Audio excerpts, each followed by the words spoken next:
कि यही जो सेम कंडीशन बताया ना मैंने, ये सेम कंडीशन सीओपी के लिए भी एप्लीकेबल है। ठीक है, कोफिशिएंट ऑफ परफॉर्मेंस अभी हम जानते ही नहीं है, तो आगे हम देखेंगे। अब हम देखते हैं क्लासियस स्टेटमेंट। एक्चुअली देखा जाए तो रेफ्रिजरेशन यहां से आया, इंजन किस पे ऑपरेट कर रहा है, केल्विन प्लैंक स्टेटमेंट पे। रेफ्रिजरेटर किस पे ऑपरेट कर रहा है, रेफ्रिजरेटर और हीट पंप क्लासियस स्टेटमेंट पे। ठीक है, तो हम क्लासियस स्टेटमेंट देखते हैं। उन्होंने कहा जैसे केल्विन प्लैंक का था वैसे ही क्लासियस का है। जनरली होता क्या है, जनरली होता क्या है, जनरली ये होता है कि अगर कोई हीट है, ये टेम्परेचर TH है, ये टेम्परेचर TL है, तो TH से TL अगर TH की वैल्यू ज्यादा है से 100 डिग्री सेल्सियस और यहां पर कितना है 20 डिग्री सेल्सियस, तो 100 डिग्री सेल्सियस से 20 डिग्री सेल्सियस की तरफ हीट ट्रांसफर होगा। 100 डिग्री सेल्सियस से 20 डिग्री सेल्सियस की तरफ हीट ट्रांसफर होगा। समझ पा रहे हैं, ये तो नेचुरल फिनोमिना है, हायर टेम्परेचर से लोअर टेम्परेचर की तरफ हीट ट्रेवल करेगा। लेकिन क्या ऐसा हो सकता है कि ये 20 था, 20 से 100 डिग्री सेल्सियस की तरफ हीट ट्रांसफर हो जाए? ऐसा नहीं होगा, ये पॉसिबल नहीं है, नेचुरली ये पॉसिबल नहीं है।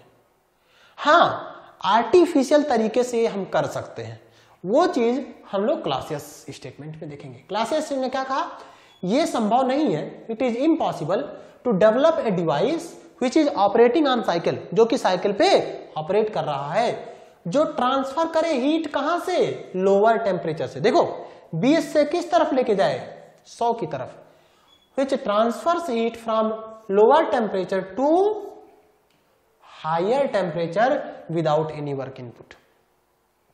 बिना किसी वर्क इनपुट के संभव नहीं है कि 20 से 100 डिग्री सेल्सियस की तरफ हीट चला जाए। 100 से 20 आ जाएगा, ये तो नेचुरली पॉसिबल है, लेकिन 20 से 100 तब तक नहीं जाएगा जब तक कि आप बाहर से कोई ना कोई वर्क इनपुट नहीं देंगे। स्पेशली देखो वर्क इनपुट लिखा है, हीट इनपुट नहीं लिखा है।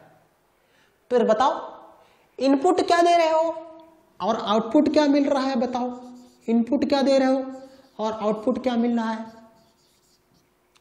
हाँ? इनपुट वर्क दे रहे हो, बोलिए इनपुट क्या दे रहे हो, वर्क, आउटपुट क्या मिल रहा है, हीट। बोलो, ये रिवर्स इंजन तो नहीं दिख रहा आपको, reversed heat engine, reversible heat engine नहीं, रिवर्स्ड मतलब उसका डायरेक्शन उल्टा कर दो, उसका डायरेक्शन उल्टा कर दो। इंजन में क्या था, हीट इनपुट था, आउटपुट वर्क मिल रहा था। मैंने आपको बताया था शुरू वाले लेक्चर में कि ये इसका इंजन का उल्टा। तो इस नाते ये जो इंजन है ना, जो ये डिवाइस होगा, जो ये डिवाइस होगा, ये डिवाइस क्या हम लोग रिवर्स्ड इंजन बोल सकते हैं क्या, रिवर्स्ड इंजन। ध्यान रखना, रिवर्सिबल इंजन और रिवर्स इंजन में अंतर है, रिवर्सिबल अलग चीज है, रिवर्स्ड अलग चीज है। ठीक है, ठीक है। चलिए, अब इसका मीनिंग क्या हुआ, ठीक है, ये कहना क्या चाह रहे हैं पहले ये समझिए, फिर सीओपी का इसका मीनिंग समझते हैं। जैसे वहां पे हमने कहा था कि एफिशिएंसी 100% नहीं हो सकता ना, उसी तरह से क्लासेस केल्विन प्लैंक में क्या कहा था हमने कि एफिशिएंसी 100% नहीं हो सकता। उसी तरह से यहां पर देखिए क्या होगा भैया, ये कहना चाह रहे हैं कि ऐसा डिवाइस नहीं बना सकते। तो कैसा डिवाइस नहीं बना सकते, पहले यहां देखिए, ये वाला ऐसा डिवाइस नहीं बना सकते। ये क्या कर रहा है, ये कुछ उल्टा सीधा काम कर रहा है। यहां पे देखो, this is our QL lower temperature, ये हमारा TL टेम्परेचर पे है और ये हमारा किस पे है, TH पे। ठीक है, अब ये हमारा QL जो कि TL हमारा कम है TH से, तो लो टेम्परेचर से हाई टेम्परेचर की तरफ हीट जा रहा है और बिना किसी वर्क इनपुट के। समझ पा रहे हो, QL से कहां जा रहा है QH, TL से कहां जा रहा है TH। लो टेम्परेचर से हाई टेम्परेचर पे हीट जा रहा है बिना वर्क इनपुट के। ये संभव नहीं है, किसने कहा, क्लासियस साहब ने कहा। क्लासियस साहब ने किसने कहा कि ये बिना वर्क इनपुट के संभव नहीं है। तो हमने कहा ऐसा है सर, हम बना के देखना चाहते हैं कि ऐसा आप क्यों कह रहे हो। तो ठीक है, बना लेते हैं। देखो, अब हम चाह क्या रहे हैं, हम चाह रहे हैं कि ठंडा मतलब रेफ्रिजरेशन का मीनिंग क्या है? टू मेंटेन लो टेम्परेचर, है ना। पहली बात तो लो टेम्परेचर बनाना और उसको मेंटेन करना, ये रेफ्रिजरेशन कहलाता है। समझ पा रहे हो? टेम्परेचर को ड्रॉप करना, लोअर करना और उस टेम्परेचर को मेंटेन करना रेफ्रिजरेशन कहलाता है।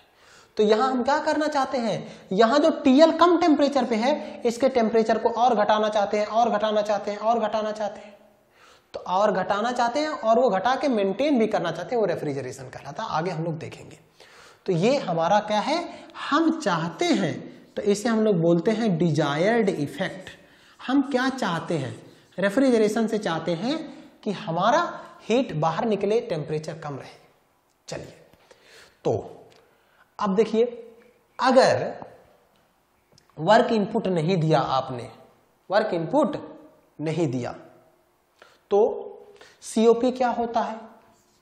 सीओपी कहोगे, आगे मैं इसको डिफाइन करूंगा, डिजायर्ड इफेक्ट, है ना, but A expenditure. This is desired effect, I am writing DE but expenditure, क्योंकि आगे मैंने इसको एक्सप्लेन किया है, तो इस नाते बस अभी मैं आपको लिख देता हूं कि आपने एक्सपेंडिचर का मतलब क्या, खर्च हुआ, क्या इनपुट हुआ।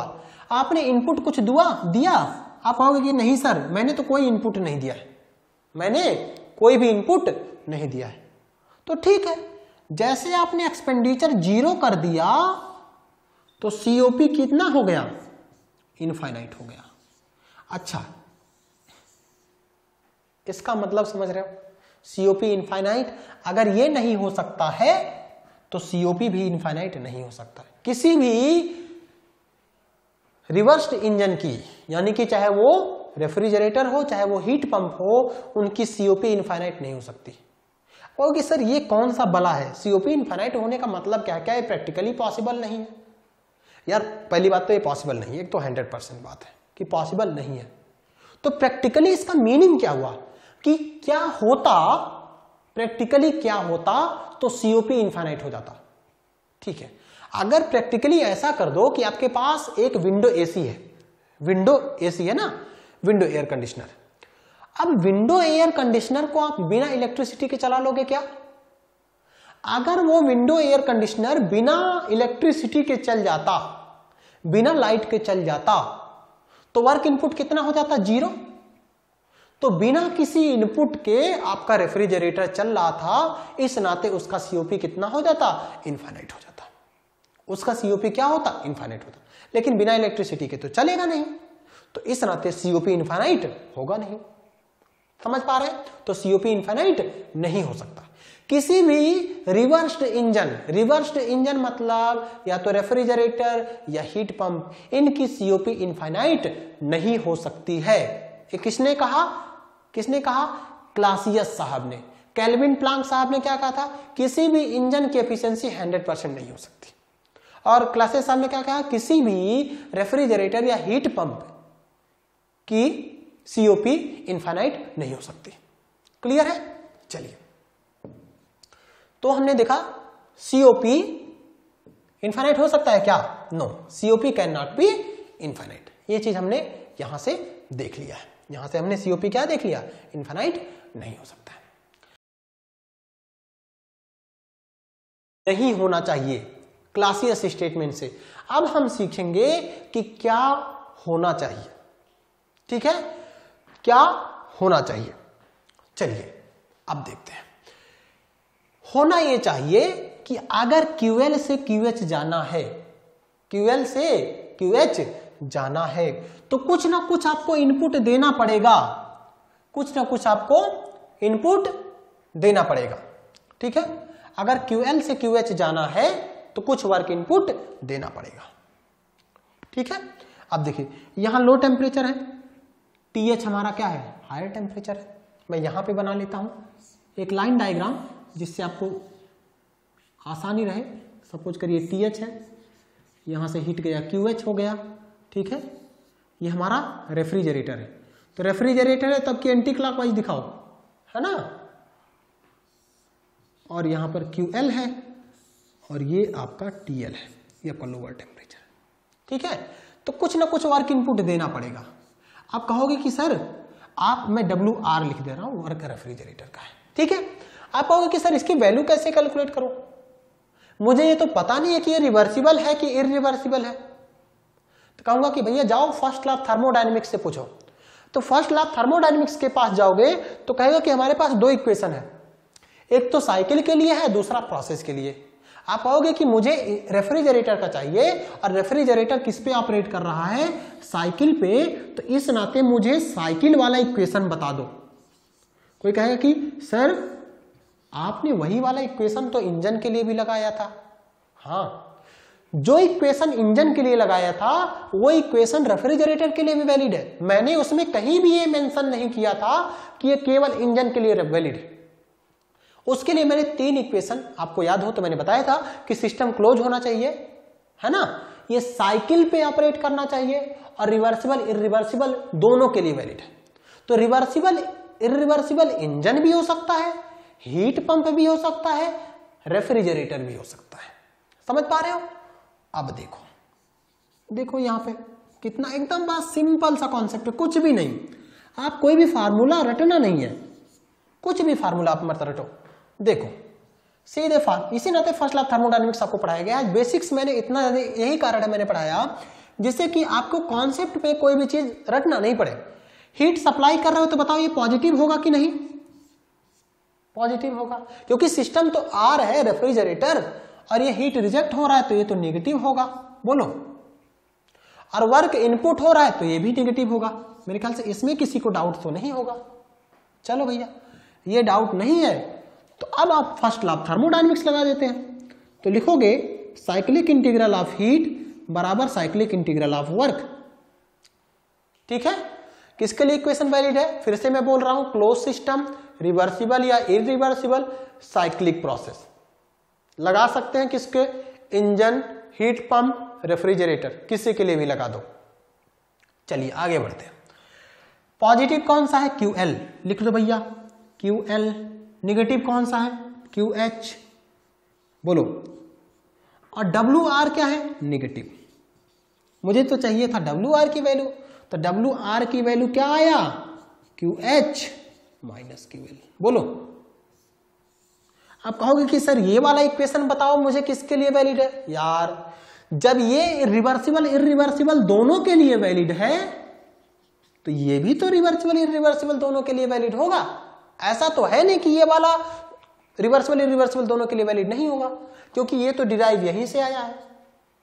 एक समझ में आपको चीज आ रहा होगा कि मैंने इंजन का वर्क कितना बताया था, याद आ रहा है? QH माइनस QL, है ना। और रेफ्रिजरेटर का वर्क कितना आया? ये भी QH माइनस QL है। वर्क इनपुट का फार्मूला जो है, वर्क का जो फार्मूला निकल के आया वो दोनों के लिए सेम आया, चाहे वो इंजन हो, चाहे वो रेफ्रिजरेटर हो, चाहे हीट पंप भी होगा, उसमें भी हम लोग देखेंगे सेम वर्क का फार्मूला। आप फार्मूला सेम ये नहीं रटना है, ये वाला इक्वेशन लगाना है, सीधे आपको रिजल्ट निकल के आ जाएगा। फर्स्ट लॉ थर्मोडायनेमिक्स लगाना है, सीधे रिजल्ट निकल के आ जाएगा। समझ पा रहे? तो होना क्या चाहिए? ये होना चाहिए कि वर्क इनपुट ये 0 नहीं होना चाहिए, ये चीज 0 नहीं होना चाहिए, इसकी कुछ ना कुछ वैल्यू होना चाहिए। अब अच्छा, अब बताओ, अगर QL की वैल्यू मैं 10 किलो जूल ले रहा हूं, वर्क इनपुट 10 किलो जूल ले रहा हूं, तो 10 और 10 ये 20 किलो जूल हो जाएगा कि नहीं हो जाएगा? बोलो, आपको नहीं समझ में आता है तो यहीं से QH की वैल्यू निकाल लो यार। QH की वैल्यू क्या हो जाएगा? वर्क रेफ्रिजरेटर का plus QL, 10 kilo joule plus 10 kilo joule 20 kilo joule. यही से नाते मैंने फार्मूले में, फिगर में, यहां देखो, अगर ये 10 है ना बच्चा और ये 10 है, बोलो, तो ये वाला देखो बड़ा दिखाया है कि नहीं? मैंने बड़ा इस नाते बनाया क्योंकि 10 प्लस 10 बराबर 20, 10 प्लस 10 बराबर 20, है ना। ये वर्क इनपुट बढ़ जाएगा।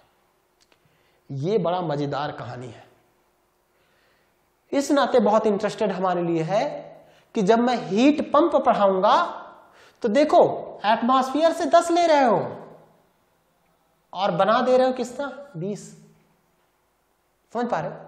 जितना हीट ले रहे हो उससे ज्यादा हीट डेवलप कर सकते हो, तो बहुत अच्छी बात है कि नहीं? हमने देखा था कि जब मैंने हीटर लगाया था तो 100 किलोवाट का एनर्जी जब दे रहा था तो 100 किलोवाट का हीट प्रोड्यूस हो रहा था, यहां देखो कितना मजेदार बात है, आपने 10 लिया, 10 इनपुट किया, 20 मिल गया। जितना इनपुट लगाया आपने ना, उससे ज्यादा आउटपुट आपको मिल रहा है, उससे ज्यादा आउटपुट आपको मिल रहा है। समझ पा रहे हैं? आगे हम लोग हीट पंप में इस चीज को और डिटेल में देखेंगे। अभी हमारा रेफ्रिजरेटर का कॉन्सेप्ट, कोई डाउट है इसमें? वर्क इनपुट निकल के आ गया, ठीक है। अब हमारा काम यह है कि जैसे इंजन के लिए परफॉर्मेंस को शो करने के लिए कोई एक पैरामीटर चाहिए था और उस पैरामीटर को हमने बोला था एफिशिएंसी, तो उसी तरह से रेफ्रिजरेटर को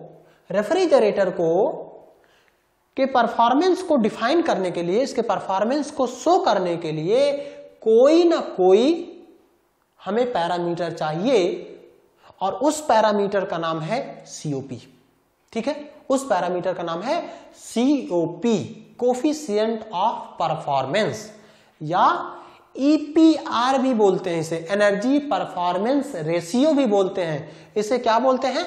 एनर्जी परफॉर्मेंस रेशियो। आगे बढ़ते हैं। इसमें कोई डाउट है किसी को? कोई डाउट नहीं होगा, वेरी सिंपल है ना।